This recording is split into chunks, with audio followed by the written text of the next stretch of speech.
wabarakatuh. Alhamdulillah rabbil alamin.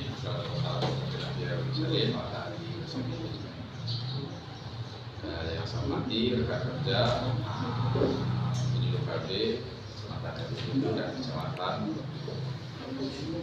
Selagan Raya. Yang saya hormati Pos KB Desa Pondok Makmur. Yang saya hormati adik-adik Satin yang akan melangsungkan pernikahan dalam waktu dekat ya. Pertama, marilah kita panjatkan puji syukur kehadirat Allah Subhanahu wa taala karena berkat rahmat dan nikmatnya jualan adik-adik bersama PKB dan pembina Pos KB Desa bisa berkumpul di Balai Penyuluh KB Ermelo. Tidak lupa selawat dan salam kita sampaikan kepada Nabi besar Muhammad SAW. Semoga dia mengirangkan nanti mendapat kepanjangannya.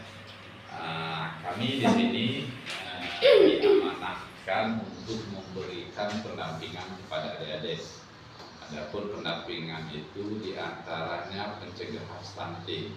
Adik-adik sudah tahu stunting? Sudah kenal stunting? Tahu bentuknya stunting? Belum. Nanti dijelaskan sama Pak Agustian. Satu lagi, adik-adik pernah dengar alat obat kontrasepsi? Belum. Kenal kondom? Tahu ya, pernah dengar ya, nanti dijelaskan sama dia.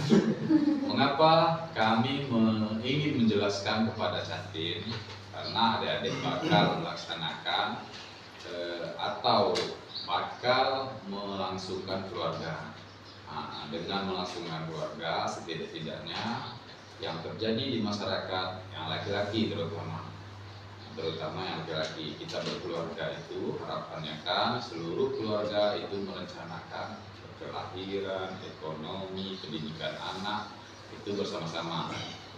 Apalagi yang KB itu biasanya yang laki-laki selalu menyerahkan kepada perempuan. Jadi dikenalkan sekarang, harapannya adik-adik ke depannya untuk mengatur jarak kelahiran itu adik-adik sudah tahu yang cocok dengan suaminya, yang istri, yang bagaimana, yang apa, biar nanti adik-adik itu bisa merencanakan kehidupan berkeluarga agar menjadi keluarga yang sakinah, mawaddah, warahmah dan mengatur jarak kelahiran. Itu harapannya.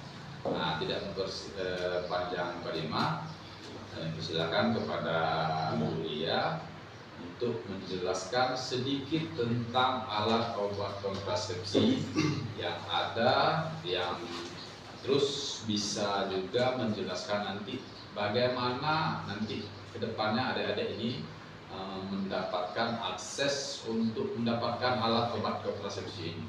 Pada Bu Lia kami silakan. Assalamualaikum warahmatullahi wabarakatuh. Nama saya Angelia Eka Putri, biasa dipanggil Lia ya. Di sini saya akan menjelaskan tentang alat dan obat kontrasepsi. Di sini udah ada yang kenal alat kontrasepsi? Salah satunya saja mendengarkan, pernah dengar, pernah tahu. Kondom yang tahu, yang lain? Pil, suntik, nggak tahu?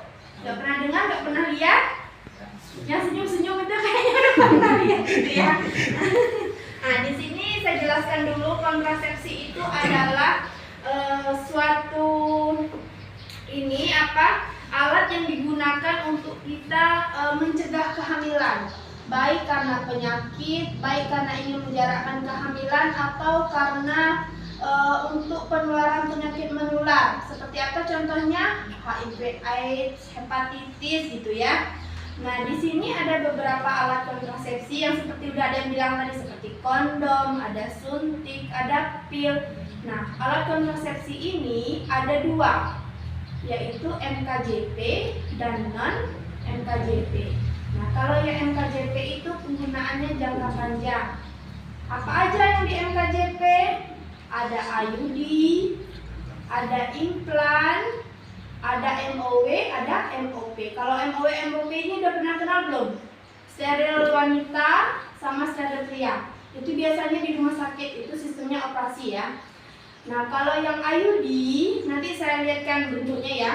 Kalau yang IUD itu dia pemakaiannya jangka panjang bisa 10 tahun. Jadi sekali pakai kita pakai di 2021 misalnya. Yang kaum ibu-ibu nih yang pakai bukan yang cowok ya. Nah, yang pakai ibu-ibu makainya misal di 2021, nanti 10 tahun kemudian bisa dicopot. Nah, itu yang IUD. Pemakaiannya itu di dalam rahim. Sistemnya yang bisa masang itu bidan. Pokoknya semuanya itu bidan yang masang. Kalau IUD itu dia di dalam rahim. Nah, terus yang kedua, yang MKJP itu ada yang implan. Nah, yang implan itu pemakaiannya di bawah kulit di sini. Kalau yang kita BKKBN punya itu yang 2 batang. Nanti saya dilihatkan gambarnya ya. Yang implan itu ada yang 2 batang, jadi masangnya di bawah kulit sini. Itu efektivitas pemakaiannya itu bisa 3 tahun. Dia lebih sedikit waktunya daripada IUD. Bedanya lagi IUD dan implan, kalau IUD dia non hormonal, nggak ada efek ke tubuh kita. Kalau yang hormon, yang implan itu dia hormonal, ada efek ke tubuh hormon tubuh kita gitu ya. Nah, itu yang MKJP ya. Terus kalau yang non MKJP itu ada bentuknya pil. Pil itu ada yang 3 bulan dan ada yang 1 bulan. Apa beda yang 3 bulan dan 1 bulan? Ada yang tahu? Enggak. Yang 3 bulan itu biasanya khusus untuk ibu menyusui. Nah, untuk ibu menyusui ya. Nah, kalau yang 1 bulan itu biasanya yang tidak menyusui bisa. Kalau yang ibu menyusui yang memakai 1 bulan, dia itu biasanya asinya akan kering gitu ya. Nah, terus ada lagi namanya kondom. Ada yang kenal tadi kan kondom? Nah, kondom itu biasanya yang pakai itu kaum laki-laki. Nah, terus ada pil, ada kondom. Ini apa lagi yang saya contohkan di sini ya? Ada suntik. Nah, suntik ini juga yang tadi. Nah, ada yang 1 bulan yang kayak gini. Nah, ini dia. Ini yang 1 bulan. Ini yang 3 bulan. Ini yang lama ya. Kalau BKKBN sekarang bukan kayak gini bentuknya. Nah, ini yang kondom tadi. Nih. Cara pasangnya gimana, Bu? Jangan. Tahu lah nanti sendiri. Pokoknya kalau udah menikah nanti tahu sendiri cara makainya. Mungkin sekarang tahu juga. Ada yang tahu enggak? Enggak ya. Nah, ini yang kayak pil ya. Ini yang zaman dulu ini. Masih yang lama. Nah, ini implan tadi. Ini implan yang kita BKKBN pakai yang kayak gini ya. Ini implan 2 batang. Nanti dia posisi pasangnya di bawah kulit sini, dibius dulu, nanti pasangnya kayak V gini, di bawah kulit dia. Nah, ini yang dulu namanya spiral, IUD. Sekarang nggak ada lagi di BKKBN yang adanya ini over T. Yang ini sekarang ya. Nah, kalau suntik ini tadi, pil yang ini ada yang untuk menyusui dan kombinasi. Nah, ini yang untuk menyusui. Ini progestin, yang kombinasi ini yang untuk tidak menyusui. Nah, terus misal nanti ibu-ibu setelah menikah ingin menggunakan KB, tapi jangan dulu ya. Kalau bisa program punya anak dulu, baru nanti jaga jarak kehamilannya boleh menggunakan KB. Nah, cara mendapatnya kita bisa menghubungi di kecamatan mana, misalnya menghubungi pos namanya kader KB yang ada di kecamatan masing-masing, di desa masing-masing. Nanti bisa langsung hubungi, nanti itu ada pelayanan, biasanya kita itu ada pelayanan KB gratis. Nah, di sana ibu-ibu bisa menggunakan KB tanpa bayar, kecuali nanti ada belum momennya, ada juga Cek yang bayar Cek. Nanti ada apa unit pendaftarannya apa gitu ya. Nanti langsung ke sana aja. Nah, yang jelas tapi ini dipakainya setelah menikah. Jangan belum menikah nanti dipakai ya. Nah, udah ada yang bertanya tentang kontrasepsi? Cara penggunaannya tadi? Nggak ada? Kalau nggak ada saya bertanya. Kalau IUD tadi berapa tahun dia? 10 implan? 3. Kalau yang IUD tadi pemasangannya di mana? Di rahim. Kalau yang implan? Lengan ya. Berarti udah paham semua ini kayaknya tentang kontrasepsi ya. Kondom lah tahu lah paham. Udah sepertinya udah paham semua ya Bu ya, Pak ya. Cukup sekian yang saya sampaikan. Oh ini yang contoh IUD yang udah jadi udah ini nih. Nah ini yang P-nya tadi ya. Ini bentuknya. Yang ini yang dimasukkan ke dalam rahim. Yang ini yang ada tembaganya ini. Nah, udah ya Bapak Ibu, itu saja yang bisa saya sampaikan sekilas tentang alat dan obat kontrasepsi. Selanjutnya saya serahkan kepada Pak Mulyadi dulu. Terima kasih Bu Lia penjelasan tentang alat obat kontrasepsi. Yang jelas adik-adik baik yang laki-laki dan perempuan, meskipun sekarang tidak ada konsentrasi tapi ingat daya ingatnya akan melekat. Harapan kami seperti itu. Yang kami jelaskan sekarang ini itu cuma penjelasan. Yang melaksanakan silakan adik-adik yang melaksanakan. Yang ingin mengatur jarak kelahiran, apa tujuannya mengatur jarak kelahiran? Jelas adik-adik tahu sendiri. Biaya pendidikan mahal sekarang. Tahu biaya pendidikan mahal adik-adik? Tahu. Anak-anak sekarang katanya yang gratis pendidikan, tapi biaya tambahannya minta ampun. Harapan kita kan di 2045 Indonesia merdeka, di 100 tahun kemerdekaan Indonesia itu kita adik-adik ini yang bakal mencetak generasi emas, generasi yang terbebas dari stunting. Adapun pembebasan dari stunting itu berawal dari keluarga kecil kita sendiri. Jadi untuk pencegahan stunting kita mungkin ada penjelasan dari Pak Agustian. Silakan Pak Agustian tentang pencegahan stunting sejak dini dari muaranya pernikahan, awal pernikahan. Pada Pak Agustian kami persilakan. Assalamualaikum warahmatullahi wabarakatuh. Waalaikumsalam warahmatullahi wabarakatuh. Perkenalkan teman-teman aja ya. Perkenalkan nama saya Agustian. Belum calon ya? Sebagai Ini belum calon kan? Ini belum. Ya, masih single itu.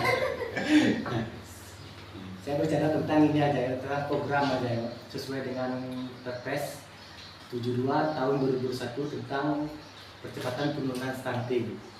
Mungkin teman-teman semuanya sudah dengar tentang stunting ya Bu. Apa itu stunting? Apa? Ibu tidak normal ya. Atau pendek ya, yang saya dikenalkan pendek, tidak sesuai dengan anak usianya gitu nah Bu. Dan salah satu penyebabnya kekurangan gizi pada saat pertumbuhan. Untuk pencegahannya, salah satu pencegahannya itu 1000 HPK atau 1000 hari pertama pada kehidupan.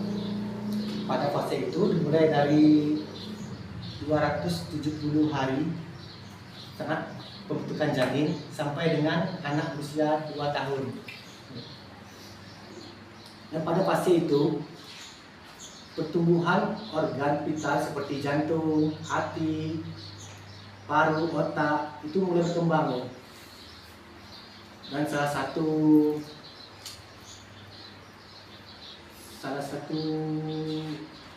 pencegahannya yang pertama itu gizi seimbang, yang kedua untuk ini pemberian ASI secara eksklusif dulu minimal selama 6 bulan ya Pak, teman 6 bulan. Terus pemberian pil penambah darah,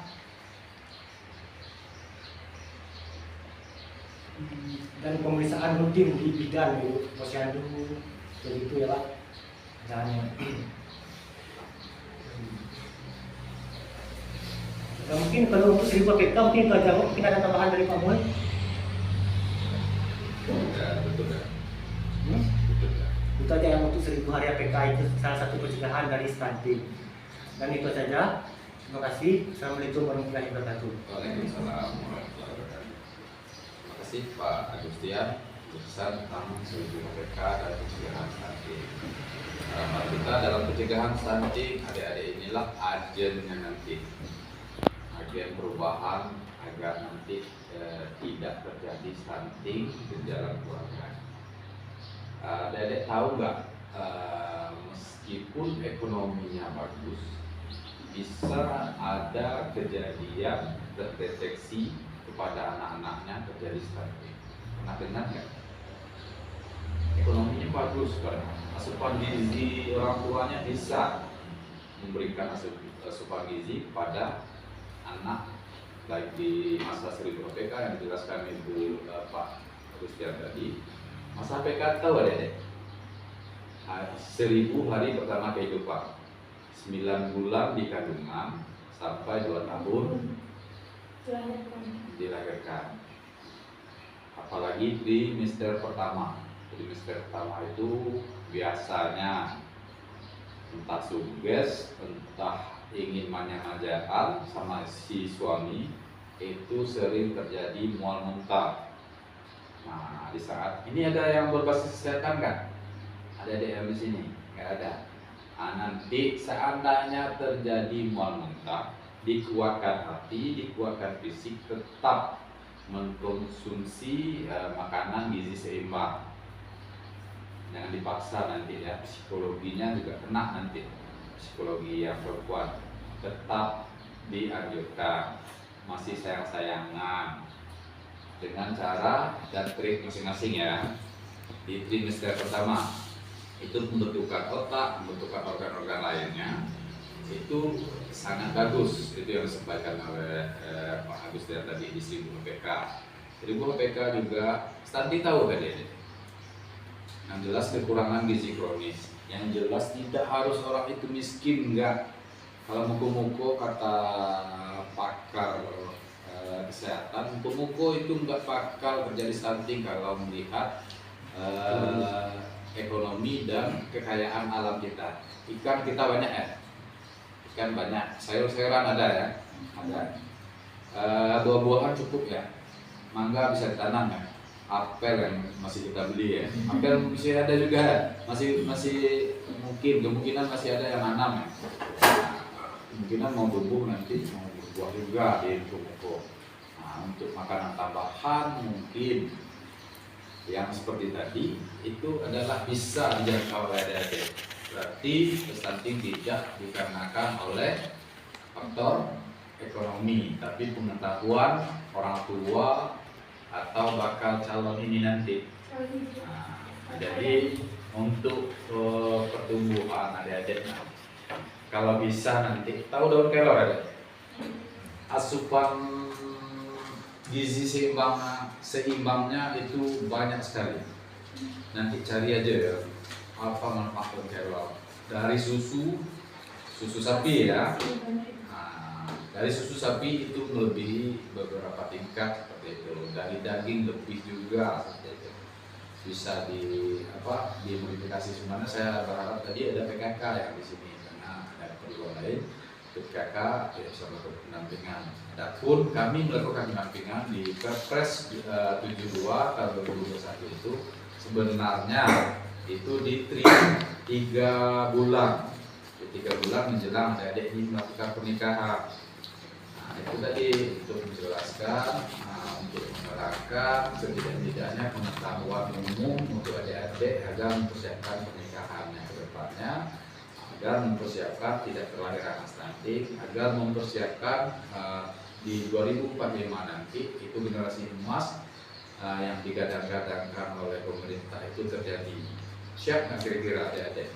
Nanti tidak bakal yang 4 calon ini. Yang penting komitmen adik-adik, tidak bakal melahirkan anak stunting seperti itu. Siap nggak kira-kira? Apa Toyo? Belum makan ya? Siap nggak kira-kira? Siap. Nah, oke. Nah, jadi penuhi asupan gizi, penuhi kebutuhan keluarga dari awal sekarang. Apalagi sudah ketahuan nanti 1000 PK nya. 1000 PK setelah berhubungan nanti adik-adik ketahuan garis hijau. Udah pernah dengar nggak? Berarti yang dua berarti positif hamil seperti itu. Pasangan kan nggak masalah. Nah, positif hamil, nah gizi seimbangnya dipenuhi ya. Ini juga bapak-bapaknya setelah melahirkan menggunakan alat obat KB untuk mengatur jarak kelahiran. Anak banyak nggak masalah. Yang penting tercukupi pendidikan, kesehatan, sandang, pangan, papannya. Nggak apa-apa. Buat sebelah sana nanti adik-adik nggak apa-apa dari keluarganya. Sanggup nggak kira-kira? Pendidikannya, kesehatannya, kesehatan juga mahal sekarang adik-adik. Apalagi pendidikan, biaya pendidikan juga sedikit. Apalagi sekarang anak-anak sekarang sudah besar dikit mau HP. Nah, satu lagi nanti perkembangan IA untuk intelijen kecerdasan buatan seperti HP dan kecerdasan buatan yang lainnya itu sangat masif di dalam masyarakat kita. Jangan biasakan nanti adik-adik untuk pujuk anaknya itu dengan HP. Asal diam aja, kasih HP, diam. Itu ada kejadian, ada matanya yang rusak, ada kecanduan game, ada hal-hal lain yang mempengaruhi. Malahan yang tukang bikin TikTok enggak membolehkan, mewajibkan anak-anaknya ikut TikTok kan. Yang punya aplikasi startup lainnya itu tidak memiliki HP Android. Itu ada, tapi kecerdasan mereka dituangkan sebagai ekonomi mereka seperti itu. Harapan kami adik-adik juga menerapkan hal itu pada anak-anaknya nanti. Terus adik-adik paham nggak psikologi saat hamil itu berpengaruh dengan si bapak? Pernah dengar nggak? Pernah dengar? Nah, itu hubungan orang tua ayah, meskipun anak itu di dalam rahim itu psikologi ayahnya, sifat ayahnya saat hamil itu akan diturunkan ke anaknya. Di SP5 itu sudah ada yang mencontohkan. Di SP5 siapa? Ada? Dua. SP5 semua ya? Itu ada anaknya 12. Kalau nggak salah 12 atau 11, pokoknya belasan lah. Tapi habis semua. Pernah dengar nggak? Pak Arif. Kalau nggak salah. Ya, pernah dengar? Pernah dengar? Adik-adik ya SP5. Nah, itu kalau nggak salah metode yang mereka gunakan metode yang itu tadi psikologi orang tua tergantung anak tergantung psikologi orang tua. Saat ketahuan istrinya hamil, dirawat, diasuh dengan baik, itu masa di dalam kandungan sudah melakukan pengasuhan, pola asuhnya sudah dilakukan seperti itu. Bagaimana? Misalnya adik-adik bisa pernah dengar lagi lagu jazz bisa meningkatkan stimulus terhadap otak anak. Pernah dengar? Kita ada merotal ya, merotal Quran bisa semua ya. Bisa ngaji semua? Bisa ya. Memang bisa jawaban apa memang bisa melakukan? Bisa ngaji, bisa melakukan ya. Karena saya dengar itu selentingan dia menyentuh ini nggak bisa, malahan itu kalimat dosa adat nggak tahu gitu. Ada. Nah, kita ganti murotal itu dengan bacaan bapaknya atau ibunya saat hamil. Bisa nggak kira-kira ada? Bisa. Karena ilmu itu lebih tinggi, bukan ilmu ya, akhlak lebih tinggi dari ilmu. Orang yang berilmu belum tentu akhlaknya bagus, tapi orang yang berakhlak pasti keilmuannya, meskipun tidak ada ilmunya, tapi lebih baik seperti itu, karena sudah banyak diteliti orang. Jadi adik-adik nanti harapan saya, ini muslim semua ya, ini ranahnya muslim semua. Harapan saya untuk membentuk psikologi anaknya itu yang perempuan dan yang laki-laki, kalau bisa ngaji-ngajilah. Meskipun 5 menit 1 ayat, yang penting saat bercanda kita udah bisa bercanda, santainya sudah mengetahui si istrinya hamil nanti, sudah bisa bercanda dengan anak, sudah bisa ngobrol, dielus, jangan elusnya saat butuh aja ya, pahami ya Mak? Saat butuh aja, yang ngelusnya enggak, tapi bercandanya dengan anaknya seperti itu. Jadi saat-saat seperti itu psikologis anak-anak kita bisa terbentuk dengan baik dan benar, agar nanti ke depannya anak-anak kita setidak-tidaknya berakhlak mulia, setidak-tidaknya dengan bapaknya mengaji tadi, anaknya yang lahir tidak pun habis seperti Pak Arif tadi. Ini jadi contoh. Sebenarnya saya mau nanti itu baru dapat kabarnya, tapi memang yang SP5 ya, yang tahu Pak Arif tahu kan? Nah, tahu anak-anaknya habis ya? Habis ya? Nah, habis semua. Nah, satu habis itu bisa bawa orang tuanya sama keluarga lain ke Quran. Kalau anaknya habis semua, yang belasan tadi, berapa keluarga yang bisa dibawanya ke surga? Seperti itu harapannya kita kan. Dunia ini hanya sementara, harapan kita di akhirat nanti kita bisa dibantu oleh anak yang soleh-soleh ayam.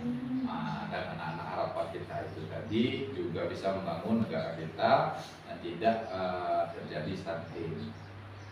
Ada pertanyaan dari adik-adik tentang program pendampingan ini?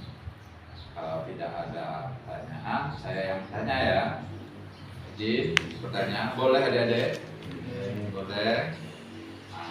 Siap kira-kira adik-adik nanti kedepannya mencegah stunting untuk tidak terjadi di keluarga adik-adik? Agak keras dikit, Bapak belum makan. Bapak juga belum makan. Siap kira-kira adik-adik? Tadi dijelaskan tentang KB. Apa aja KB? Alat obat KB untuk mengatur jarak kelahiran. Pil, IUD, implan, kondom, suntik, yang mantap, steril wanita dan pria. Oke, itu yang ada di BKKBN. Bisa juga seandainya adik-adik nanti memiliki siklus menstruasinya bagus, setiap tanggal 1 misalnya men, yang cewek nih, setiap tanggal 1 men itu bisa pantang berkala, bisa tidak ber-KB. Lihat masa suburnya. Masa subur itu setelah men, 2 minggu setelah men itu subur. Nah, sebelum men itu melakukan hubungan gak apa-apa, nggak pakai KB, tapi ada bagusnya menggunakan alat kondom. Kalau bapak dulu sebelum tahu KB memang itu tadi ego laki-laki ini tingginya mendambut. Tapi yang laki-laki. Jadi tetap menyerahkan alat obat KB itu ke si ibu gitu. Menggunakan suntik seperti itu. Tapi setelah mengetahui alat obat KB mengatur jarak kelahiran anak yang pertama dan anak yang kedua itu saya menggunakan kondom. 4,5 tahun itu menggunakan kondom, masalah saat berhubungan aja menggunakan. Itu tidak pengaruh terhadap hormon yang disebutkan kuliah tadi, tidak mempengaruhi kegemukan, tidak mempengaruhi bercat di wajah. Pernah dengar yang COD yang sering ibu-ibu beli itu apa namanya? Skincare. Mahal. Skincare-nya mahal. Jadi kalau dengan ber-KB mungkin ada pengaruhnya, ada pengaruhnya ada seperti itu. Bercat wajah di wajah itu atau kegemukan atau yang lebih